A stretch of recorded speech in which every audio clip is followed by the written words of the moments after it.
Hello, कैसे हैं भाई सभी लोग। बच्चों, उम्मीद है आप लोग अच्छे होंगे और आपका नालंदा IAS अकेडमी में बहुत स्वागत है। और देखिएगा, कल जो हमने उत्तराखंड की क्लासों में डिस्कस किए थे गोरखा वंश के क्वेश्चंस, और आज हम बात करेंगे आगे टिहरी रियासत के बारे में। इसके बाद में फिर केवल हमें ब्रिटिश राज पढ़ना है और आपकी हिस्ट्री जो है ये कंप्लीट हो जाएगी। फिर एंशिएंट से जो एक दो क्लासें हैं वो मैं आपको दे दूंगा और ऐसे आपकी हिस्ट्री कंप्लीट हो जाएगी। और उसके बाद में हम स्टार्ट करेंगे आपकी ज्योग्राफी, और ज्योग्राफी में ज्यादा क्लासें नहीं होंगी, लगभग 10 से 12 क्लास में आपकी पूरी कंप्लीट ज्योग्राफी भी हो जाएगी। ठीक है, फिलहाल बातों को हम शुरू करते हैं, समझिएगा। देखिए, हमने चंद से स्टार्ट किया था। मैंने आपको बताया था कि किस प्रकार से कुमाऊं में चंद्रवंश का उदय हुआ था और गढ़वाल में परमार वंश का उदय हुआ था। उसके बाद में जो परमार वंश का संस्थापक था वो कनकपाल था और चंद्रवंश का संस्थापक सोमचंद था। इसके बाद में हमने देखा कि गोरखाओं ने परमार वंश और चंद वंश का अंत कर दिया था। खास करके 1790 में जो कुमाऊं पर चंद्रवंश था उसकी सत्ता समाप्त हो गई थी, गोरखाओं के हाथ में आ गई थी। और लगभग 1804 में गोरखाओं के हाथ में आ गया था परमार वंश। और उसके बाद 1804 से लेकर के लगभग 1815 तक गोरखाओं ने राज किया उत्तराखंड पर। और उसके बाद में संगोली की संधि हो गई और फाइनली नेपाल के राजा ने 1816 में अपनी अनुमति दे दी संगोली की संधि को। और उसके बाद में हुआ ये कि गोरखा राज समाप्त हो गया और गोरखा सत्ता जो है वो किसके पास चली गई? अंग्रेजों के पास चली गई। कैसे गई? अंग्रेजों ने, आपको शायद ये पता हो कि जब 1804 में प्रद्युमन शाह पराजित हुए थे तो जो उनके उत्तराधिकारी थे जिनका नाम था आपका सुदर्शन शाह, तो ये बेचारे भटकते रहे, कभी हरिद्वार, कनखल, कभी बरेली, कभी कहीं, इस तरीके से। तो ऐसे में इन्होंने अंग्रेजों के साथ में एक समझौता किया और वो समझौता ये था कि देखिए भैया, हमारे क्षेत्र में तो आकर के बैठ गए हैं अब गोरखा, तो आप एक काम कर दीजिए, गोरखाओं से लड़कर के ये उत्तराखंड वाले क्षेत्र को आजाद करा दीजिए, हमें दे दीजिए और बदले में हम तुम्हें कुछ पैसे दे देंगे। ये समझौता हो गया था और अंग्रेज इस बात को मान भी गए। तो फिर आपने देखा होगा कि इतिहास में खलंगा का युद्ध हुआ और खलंगा का किला, जो कि गोरखाओं का किला था देहरादून में, इसको घेर लिया गया अंग्रेजी सेनाओं के द्वारा। और जम करके अंग्रेजी सेना ने जो है वो गोरखाओं के साथ लड़ाई लड़ी और फाइनली वो लड़ाई उन्होंने जीत ली। अब हुआ क्या? अब हुआ ये कि जो उत्तराखंड क्षेत्र था वो क्षेत्र संगोली की संधि के तहत गोरखा अंग्रेजों ने गोरखाओं से ले लिया। यानी गोरखाओं ने कहा ठीक है, आप नेपाल तक सीमित रहिए, लेकिन जो ये उत्तराखंड वाला क्षेत्र है ये क्षेत्र आप हमें दे दीजिए। तो उन्होंने उत्तराखंड वाला क्षेत्र ले लिया, यानी कुमाऊं और गढ़वाल क्षेत्र किसको मिल गया? अंग्रेजों को मिल गया संगोली की संधि से, फाइनली 1816 में। संधि तो 1815 में ही हो गई थी, लेकिन उसको अंतिम अनुमोदन जो मिला था नेपाल से वो 1816 में मिला था, वो मैं आपसे डिस्कस कर चुका हूं। उसके बाद में क्या था? अब उसके बाद में जो सुदर्शन शाह थे वो आए अंग्रेजों से मिलने। उन्होंने कहा भैया ठीक है, अब हमसे हमारी बात हुई थी कि अगर आप हमें ये कुमाऊं और गढ़वाल वाला क्षेत्र अगर जीत करके दे देंगे तो हम बदले में आपको कुछ पैसे देंगे। ये वाला समझौता हुआ था। तो उन्होंने कहा था लाइए हमें हमें उत्तराखंड दे दीजिए। तो अंग्रेजों ने कहा ठीक है, हम उत्तराखंड आपको दे देंगे, लेकिन बदले में जो बात हुई थी वो तो दीजिए। अब उस समय पर स्थिति बड़ी खराब थी सुदर्शन शाह की।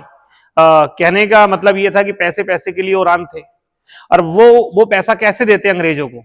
तो फाइनली अंग्रेजों ने ये डिसाइड किया कि भैया देखो, हम आपको अब उत्तराखंड तो दे नहीं सकते, हम आपको एक छोटा सा क्षेत्र दे देंगे। और उन्होंने जो क्षेत्र दिया गढ़वाल का, जो क्षेत्र दिया सुदर्शन शाह को, और सुदर्शन शाह ने जो दोबारा से उस क्षेत्र में परमार वंश की नींव रखी, उस क्षेत्र को कहा जाता है टिहरी रियासत।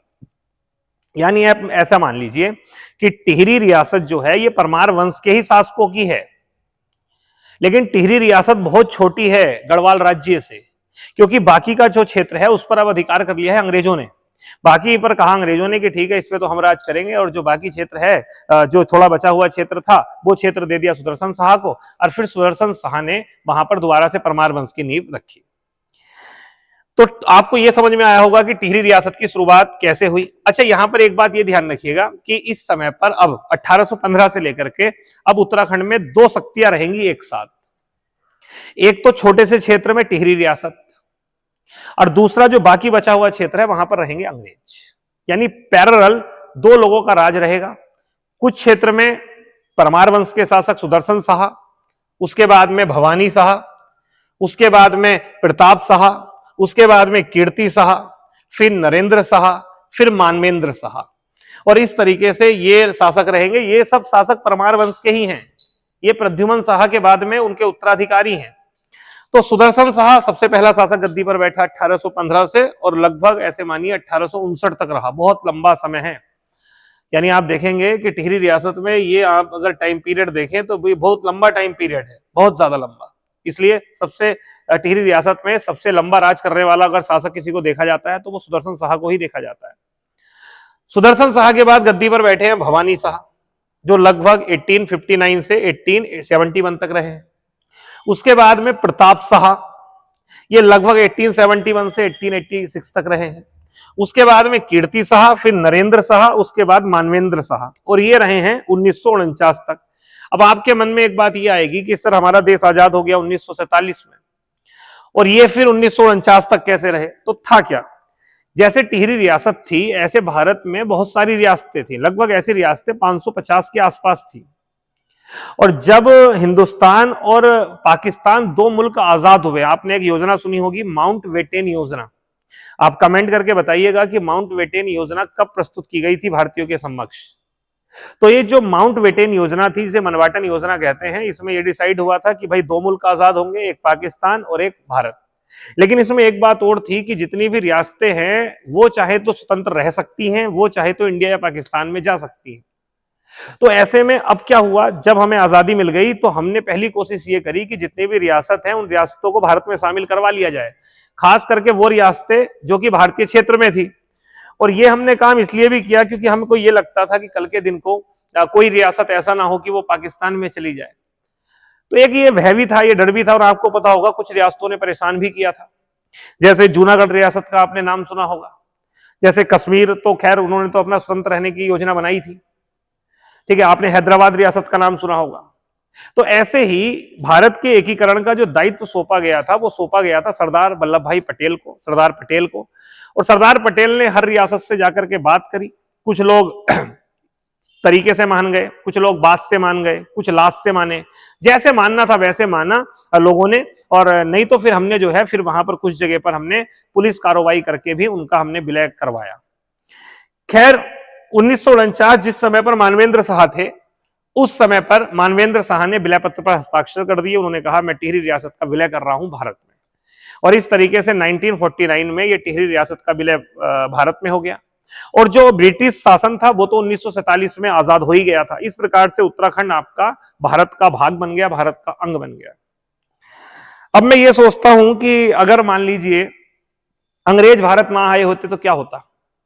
तो अगर अंग्रेज भारत ना आए होते तो सीधी सी बात है, सुदर्शन शाह को कोई सहायता करने वाला नहीं मिलता, खलंगा की लड़ाई नहीं होती, गोरखा नहीं हारते। और गोरखा नहीं हारते तो सीधी सी बात है भाई, फिर ना संगोली की संधि होती और ना ही ये उत्तराखंड वाला क्षेत्र अंग्रेजों को मिलता।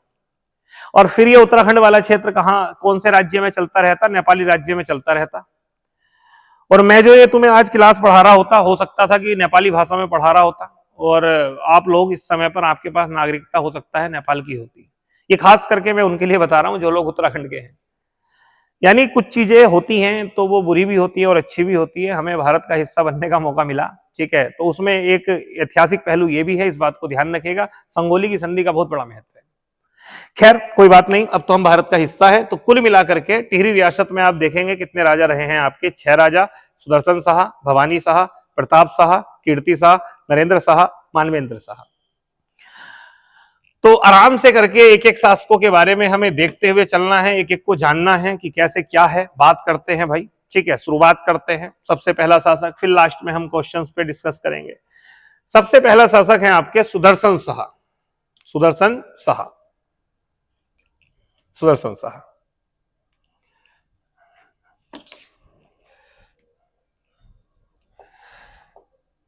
चलिए, सुदर्शन शाह।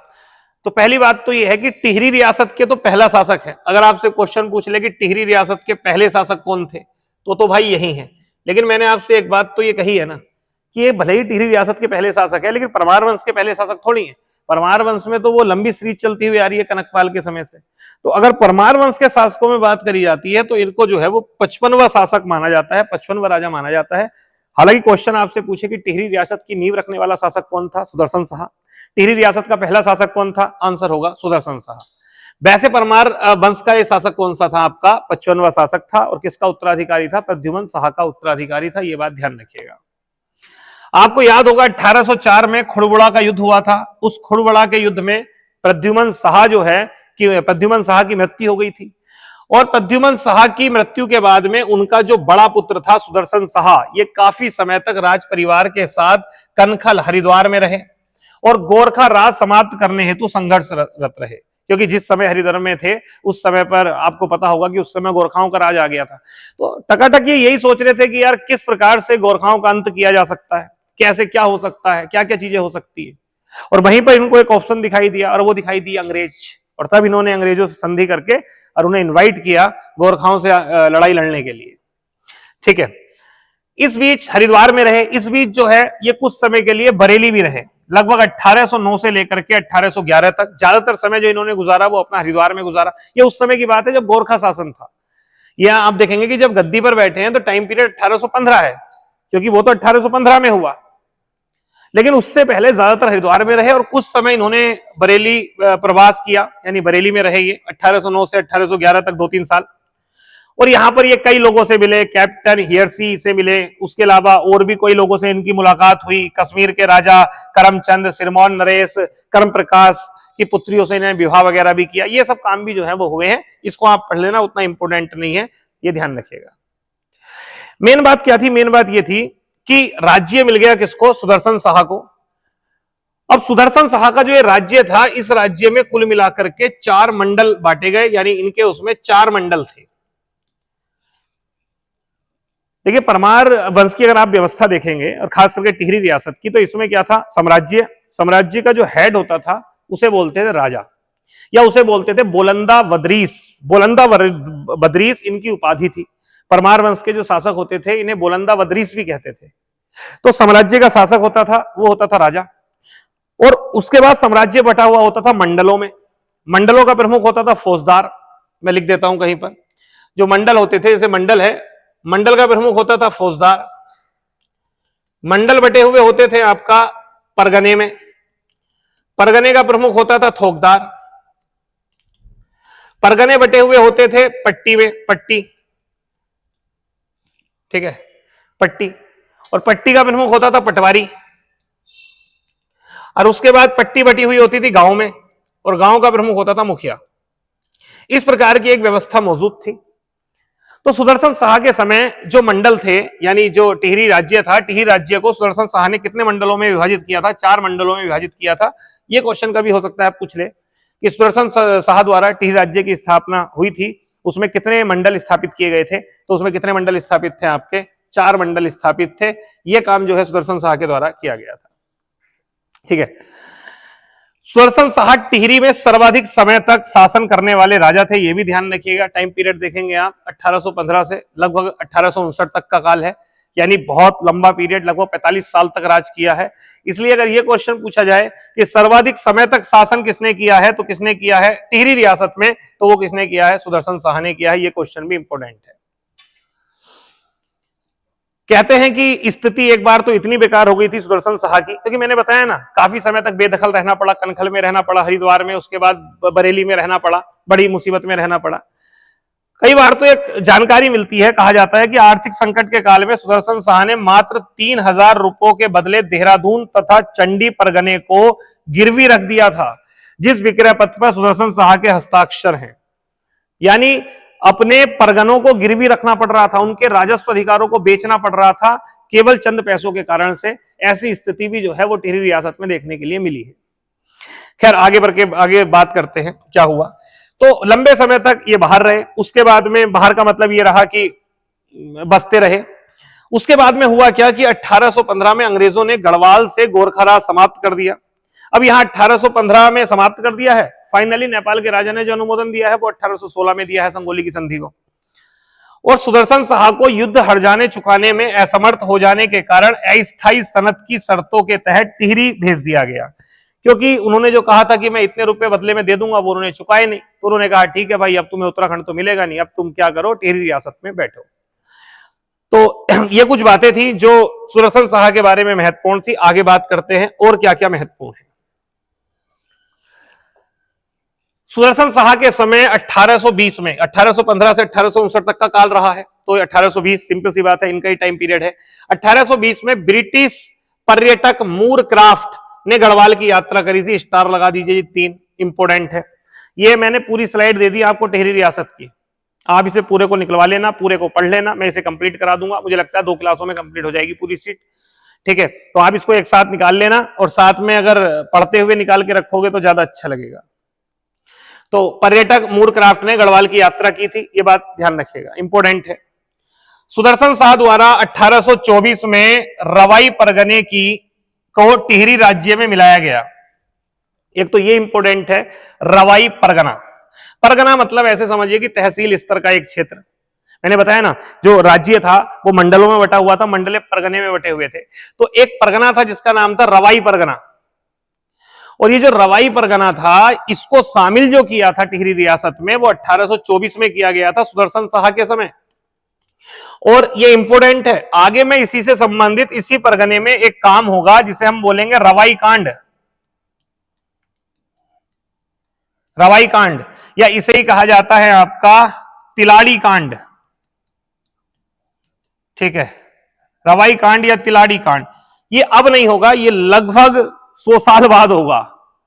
और आप देखेंगे कि बड़ा खतरनाक जो है वो घटना हुई थी रवाई कांड, जहां पर आम लोगों पर जो है वो राजा का जो दीवान था चक्रधर ज्वाल, उसने लोगों पर गोली चलवा दी थी। वो एग्जाम में आपसे पूछता है।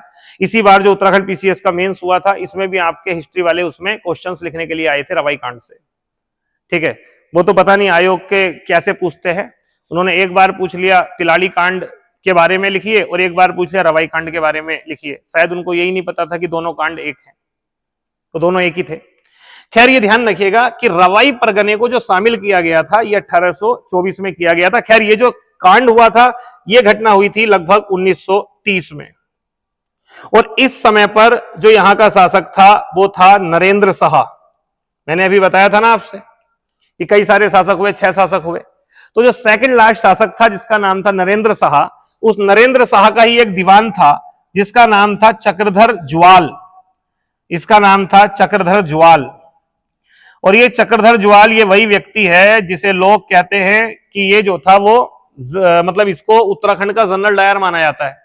जो काम अमृतसर के जलियांवाला बाग में डायर ने करवाया था वो काम चक्रधर ज्वाल ने करवाया राजा की साइड से। एक्चुअली मामला क्या हुआ था कि जो लोगों के रवाई क्षेत्र में जो लोगों के वन अधिकार थे उनसे उन्हें वंचित किया जा रहा था, उनके वन अधिकारों को सीमित कर दिया गया था। तो जब उनके अधिकार छिने तो उन्होंने इस बात का विरोध किया। विरोध करने के लिए उन्होंने धरना प्रदर्शन करा, और ऐसे में फिर जो राजा था उसने कहा भाई इनका दमन करो, और ऐसे में जो उसका दीवान था चक्रधर ज्वाल उसने गोलियां चलवा दी आम लोगों पर, आम जनता पर, आम लोग मरे। और इतिहास में इसे रवाई कांड या इसे तिलाड़ी कांड के नाम से जो है वो आपका जाना जाता है, ये बात ध्यान रखिएगा। खैर, ये रवाई परगना कब शामिल हुआ था? 1824 में। किसमें शामिल हुआ था आपका? ये टिहरी राज्य में। 1826 में सुदर्शन शाह का विवाह कांगड़ा, कहां पर है कांगड़ा? हिमाचल प्रदेश। कांगड़ा के कठोच वंशीय महाराज संसार चंद की पुत्री से हुआ था। ठीक है, तो इतना इंपॉर्टेंट है नहीं, लेकिन कांगड़ा से विवाह हुआ था, ये थोड़ा सा ध्यान रख लेना, इसको पढ़ लीजिएगा। सुदर्शन शाह एक धार्मिक व्यक्ति था जिसने बाड़ाहाट मतलब उत्तरकाशी के मंदिरों का जीर्णोद्धार करवाया था। मैंने आपसे एक बात बोली थी कि जो आप देखेंगे जो परमार वंश के शासक हैं उन्होंने मंदिरों के लिए बहुत काम किए। खास करके आप ये भी देखेंगे उनकी एक उपाधि है कि उन्हें बोलंदा बदरीश के नाम से भी जाना जाता है। बोलंदा बदरीश जो है वो परमार वंश के शासकों को कहा जाता था, जैसे सुदर्शन शाह को भी कहा गया बोलंदा बदरीश। रीजन ये तो जो है वो बद्री विशाल में बहुत श्रद्धा रखता था, तो बहुत ज्यादा धार्मिक होने के कारण से इनको ये उपाधि भी जो है वो आपकी दी गई। तो बहुत ज्यादा धार्मिक थे और जिसके कारण से इन्होंने काफी मंदिरों का, इन सब चीजों का जीर्णोद्धार कराया, ये बात ध्यान रखिएगा। सुदर्शन शाह कला प्रेमी था। उनके दरबार में मोलाराम के अलावा चैतू मणाकू भी रहते थे। मोलाराम, कई बार हमने ये नाम पढ़ा, मोलाराम। ठीक है, तो मोलाराम जो थे वो इन्हीं के समय पे थे, और मोलाराम की जो मृत्यु हुई थी वो लगभग 1833 के आसपास हुई थी। यानी आप देखेंगे टाइम पीरियड कि 1815 से लेकर के 1859 तक सुदर्शन शाह का रहा है। तो ये जो मोलाराम थे इन्होंने गोरखाओं का काल भी देखा, इन्होंने सुदर्शन शाह का काल भी देखा, और इनसे पहले वाले जो शासक थे परमार वंश के, मोलाराम ने वो काल भी देखा। मोलाराम एक्चुअली चित्रकार थे, और ये चित्रकारी आई कहां से थी? तो बेसिकली ये चित्रकारी आई थी आपकी मुगल दरबार से। देखिए, मैंने आपको एक व्यक्ति बताया था, आपने नाम सुना होगा उसका, सुलेमान सिको। जो सुलेमान सिको थे, सुलेमान सिको, उसने औरंगजेब से बचने के लिए शरण ली थी गढ़वाल में। और उस समय पर मैं आपसे कहूं गढ़वाल का शासक कौन था, तो आप कहेंगे उस समय गढ़वाल का शासक था पृथ्वीपति शाह। पृथ्वीपति शाह, पृथ्वीपति शाह बच्चा था, अल्पवयस्क था, और इनकी माता थी कर्णावती, जो संरक्षिका बनी हुई थी पृथ्वीपति शाह की। और इसी समय पर सुलेमान सिको ने शरण ली थी गढ़वाल में। पहले कुमाऊं में लेने वाला था, लेकिन बाज बहादुर चंद्र ने मना कर दिया था, तब गढ़वाल में ली थी। तो जब सुलेमान सिको आया था, तो इस समय पर दो प्रमुख चित्रकार आए थे सुलेमान सिको के साथ मुगल दरबार से, जिसमें एक का नाम था श्यामदास, और एक इनका पुत्र आया था जिसका नाम था हरिदास।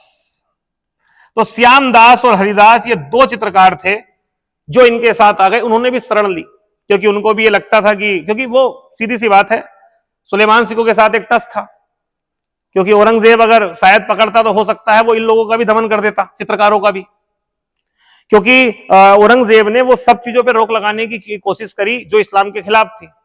और इस्लाम में चित्रकारी भी जो है वो सही नहीं मानी जाती है, और खास करके जीवित लोगों की चित्रकारी बिल्कुल सही नहीं मानी जाती है। तो ऐसे में कई चित्रकार ऐसे थे जो इधर उधर हो गए, उन्हें लगा औरंगजेब गद्दी पर बैठ गया तो भाई मार देगा, गर्दन काट देगा, गले काट देगा। तो ऐसे में ये लोग भी आ गए, श्यामदास और हरिदास। कोई बात नहीं, इन्होंने पृथ्वीपति शाह के समय चित्रकारी करी। इसके बाद में फिर हरिदास का एक पुत्र हुआ, ठीक है, हीरालाल। फिर उनके बाद में मंगतराम, और मंगतराम के बाद में फिर हुए मोलाराम। तो खास करके आप ये देखेंगे श्री श्यामदास के बाद हरिदास, ये तो खैर साथ में ही आए थे, लेकिन ये श्यामदास का पुत्र हरिदास, हीरालाल, मंगतराम, मोलाराम। यहां से आप सीरीज भी पूछ सकता है, ठीक है, चित्रकारों का क्रम पूछ सकता है, इस तरीके से कुछ पूछा जा सकता है। तो इस प्रकार से ये पूरे के पूरे चित्रकारों का एक जो है एक सीरीज विकसित हुई, और मोलाराम एक बहुत बड़े चित्रकार हुए। उनके बाद हम देखेंगे इनके बाद में दो और बड़े चित्रकार हुए हैं, एक का नाम था चैतू, एक का नाम था मड़ाकू। चैतू और मड़ाकू, एक बार यूके SSS ने क्वेश्चन पूछा चैतू और मड़ाकू कौन थे, तो नाम से तो ऐसे लगते हैं जैसे कि ये कोई लड़ाकू हो, यानी योद्धा हो, बट ये योद्धा नहीं है भाई। चैतू और मड़ाकू ये कौन है, आपके चित्रकार हैं, इनको हम पढ़ेंगे अलग से, ठीक है। जब चित्रकार में आपको आर्ट एंड कल्चर पढ़ाऊंगा वहां डिस्कस करूंगा इस बारे में, ठीक है। तो बात करते हैं, ये ब्रिटिश पर्यटक मूरक्राफ्ट ने गढ़वाल की यात्रा की थी। सुदर्शन शाह द्वारा 1824 में रवाई परगने को टिहरी में मिला लिया गया था। आप देखेंगे इसके बाद 1930 में यहां पर एक कांड होगा, इसे रवाई कांड या तिलाड़ी कांड कहते हैं। 1826 में सुदर्शन शाह का विवाह हो गया, ये भी इतना इंपॉर्टेंट नहीं है। धार्मिक व्यक्ति था, कई जीर्णोद्धार कराया, और खास करके इसे बोलंदा बदरीस भी कहते थे। ये थोड़ा सा नाम ध्यान रखिएगा, ये एग्जाम में आपसे पूछ सकता है, याद रखिएगा। जो परमार वंश के शासक थे उनके लिए शब्द का प्रयोग होता था। अब आते हैं यहां पर सुदर्शन शाह कला प्रेमी, ये हमारी बात हो गई थी। मोलाराम के अलावा चैतू मड़ाकू भी रहते थे। इसके बाद सुदर्शन शाह ने गढ़वाली भाषा में गोरखवाणी नामक रचना लिखी है, एक प्रमुख रचना है, ध्यान रखिएगा। कौन सी भाषा है? गढ़वाली भाषा है, और नाम क्या है? गोरखवाणी। तो गोरखवाणी नाम की एक रचना लिखी है, इस पे स्टार लगा लेना, 3 स्टार है, महत्वपूर्ण। इसके अलावा सुदर्शन शाह ने ब्रज भाषा में एक ग्रंथ और लिखा है जिसका नाम था सभासार, इस पे भी 3 स्टार लगा लो भाई, ये पूछा जाता है सभासार किसका ग्रंथ है। इसकी रचना 7 खंडों में की गई है सभासार की, ये ब्रज भाषा में है, और इसकी रचना भी किसने करी है? सुदर्शन शाह ने करी है, ध्यान रखिएगा। तो एक गोरखवाणी और एक सभासार महत्वपूर्ण है भैया, ध्यान रखिएगा, ठीक। आगे बात करते हैं। सुदर्शन शाह कवि सूरत के नाम से लिखते थे, इंपोर्टेंट है। देखो जो कवि होते हैं ना, वो कवि क्या करते हैं, अपने रियल नाम से कविताएं नहीं लिखते, वो अपनी कविताएं, अपने विचार जो है किसी दूसरे नाम से लिखते हैं। जैसे आपने सुना होगा सिकंदर लोदी, उसे भी बहुत शौक था लिखने का। तो सिकंदर लोदी जब लिखता था तो वो किस नाम से लिखता था? गुलरुखी के नाम से लिखता था।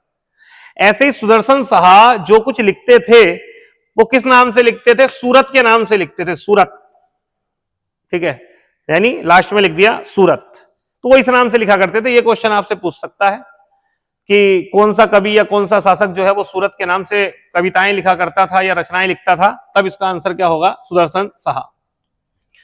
सुदर्शन साहा की मुद्राओं पर संस्कृत भाषा का उल्लेख भी मिलता है। ठीक है, ध्यान रखिएगा, इतना कोई उल्लेख नहीं है, मतलब इतना महत्वपूर्ण नहीं है, लेकिन आप ये देखिए क्या क्या आपको दिखाई दे रहा है।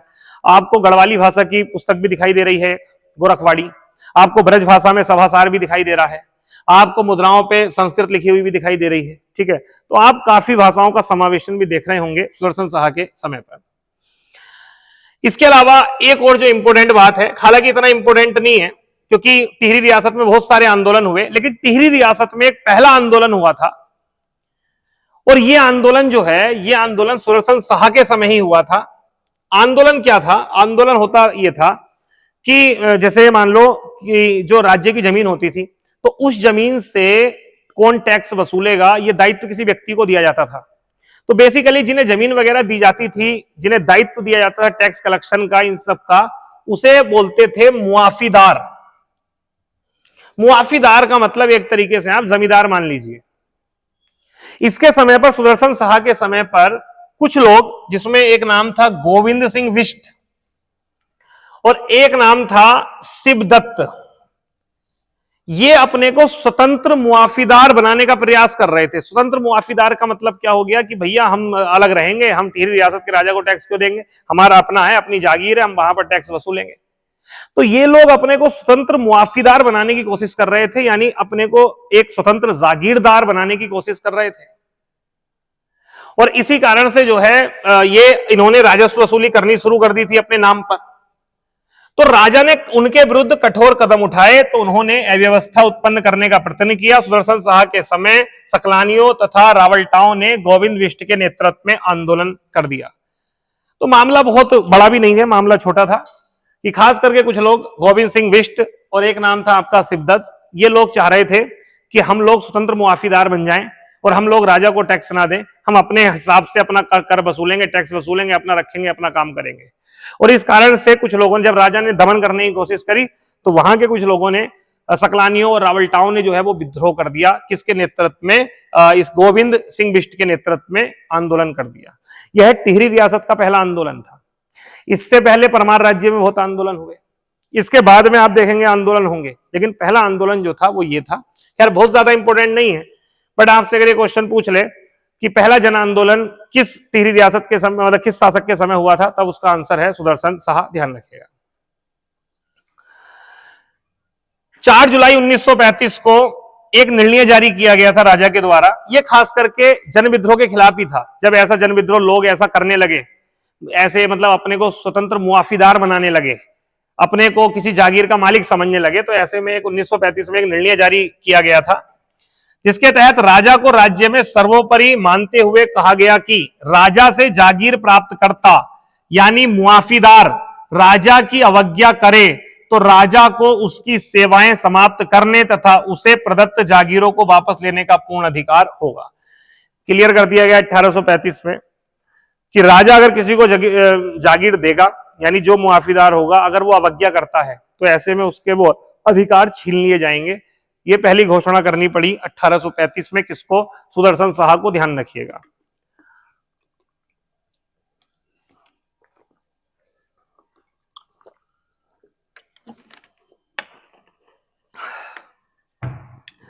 इसके अलावा अगला फैक्ट है, सुदर्शन साहा द्वारा महंत हरस्वरूप को गुरु रामराय मंदिर बनवाने हेतु 6 गांव भेंट किए थे। ये थोड़ा सा एक स्टार लगा लेना। ये क्वेश्चन ऐसे पूछ सकता है कि गुरु रामराय मंदिर बनवाने के लिए, जो रामराय मंदिर है, ठीक है, तो रामराय मंदिर बनवाने के लिए 6 गांव किस शासक ने भेंट किए थे? तो किसने किए थे? सुदर्शन साहा ने भेंट किए थे। तो इंपोर्टेंट है, ध्यान रखिएगा। शिवराम सकलानी को भी 6 गांव भेंट किए थे। खैर एक स्टार लगा लेना, बहुत ज्यादा नहीं, लेकिन थोड़ा सा माइंड में रखिएगा। सुदर्शन साहा के आदेशों पर भूमि कर की पूर्व प्रणाली के स्थान पर एक नई प्रणाली स्टार्ट करी गई। इसने निश्चित कर दिया कि भाई देखो, ऐसा नहीं होगा कि कोई चाहे व्यक्ति तो अनाज के रूप में टैक्स दे देगा, या कोई व्यक्ति जो है वो नगद, जैसे आपने देखा होगा ना, 2 प्रकार के टैक्स होते थे। एक जो नगद देते थे, इसे सिरतन बोलते थे, एक जो अनाज के रूप में देते थे, तो अलग अलग होते थे, बैकर होता था।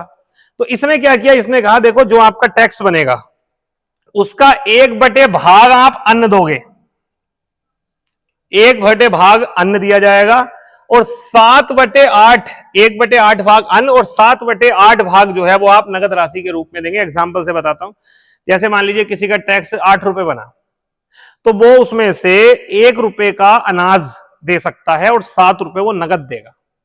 ऐसा नहीं कि कोई व्यक्ति चाहे कि वो पूरा अनाज दे दे, कोई व्यक्ति चाहे पूरा नगद दे दे, ये नहीं भाई, उसमें एक रेशियो डिवाइड कर दिया कि जितना भी आपका टैक्स बन रहा है उसका 1/8 भाग आप अन्न के रूप में देंगे और 7/8 भाग ये आप किसके रूप में देंगे, नगद के रूप में देंगे, ऐसा निश्चित किया गया। हालांकि पहले ऐसी व्यवस्था नहीं थी, पहले लोगों पर था, वो चाहे तो नगद के रूप में टैक्स दें, वो चाहे तो आपका अनाज के रूप में टैक्स दें, उनकी इच्छा थी। चलिए नेक्स्ट आगे बात करते हैं।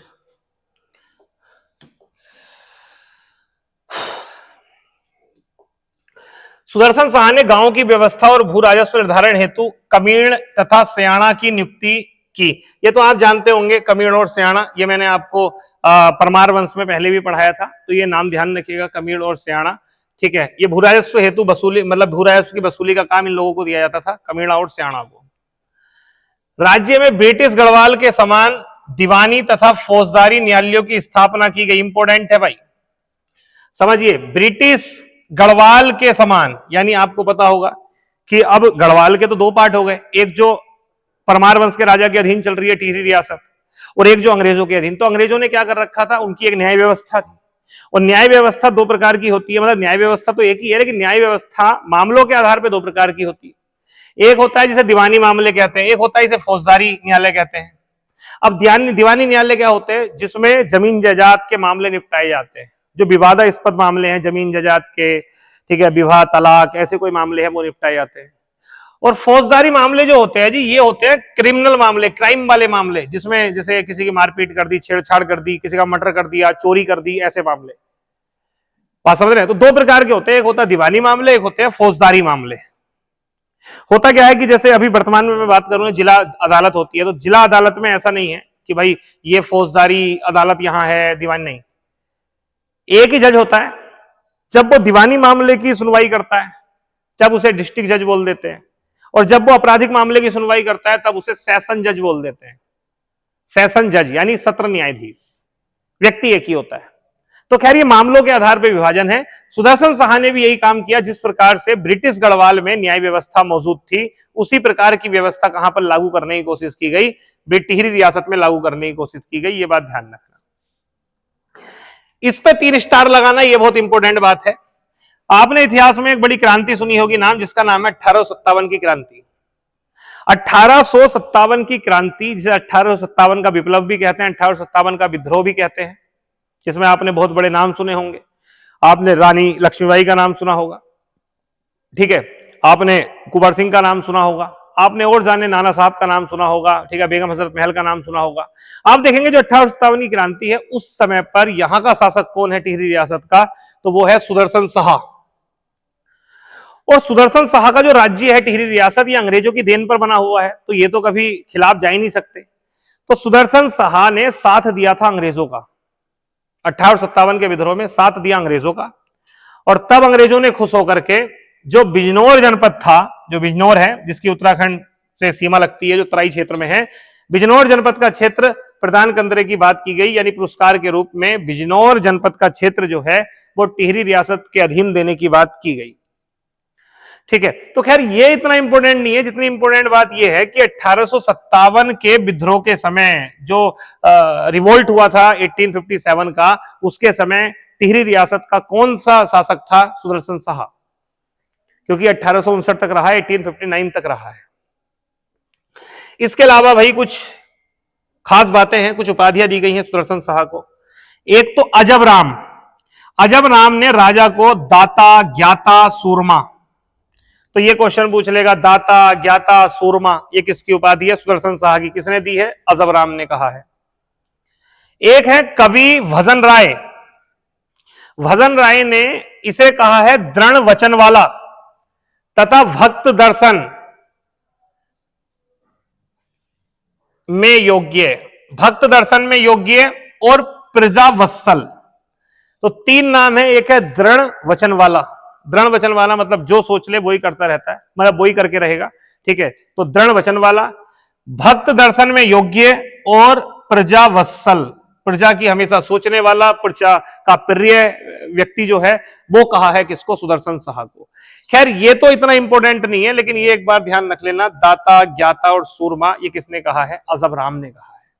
ठीक है, अगर आपके पास ये नोट्स होंगे, निकले हुए होंगे, तो आप इंपोर्टेंट स्टार उस पर लगा करके उसको टाइम से पढ़ते रहिएगा। ठीक है, कभी रिवाइज करने हो तो आप कर सकते हो। ठीक है, 3-4 बार रिवाइज कर लोगे तो अपने आप ही चीजें बेहतर हो जाएंगी। नेक्स्ट अगली बात करते हैं। सुदर्शन साहा के कुछ दरबार में विद्वान थे भाई। ठीक है, कुछ विद्वान रहे हैं, विद्वानों का तो प्रेमी था ही सुदर्शन साहा, जिसमें कुमुदानंद, सत्यानंद, वासवानंद, दुर्गादत्त, गुमानी पंथ, मनोरथ, मोक्ष मंडल, ये सब नाम थे।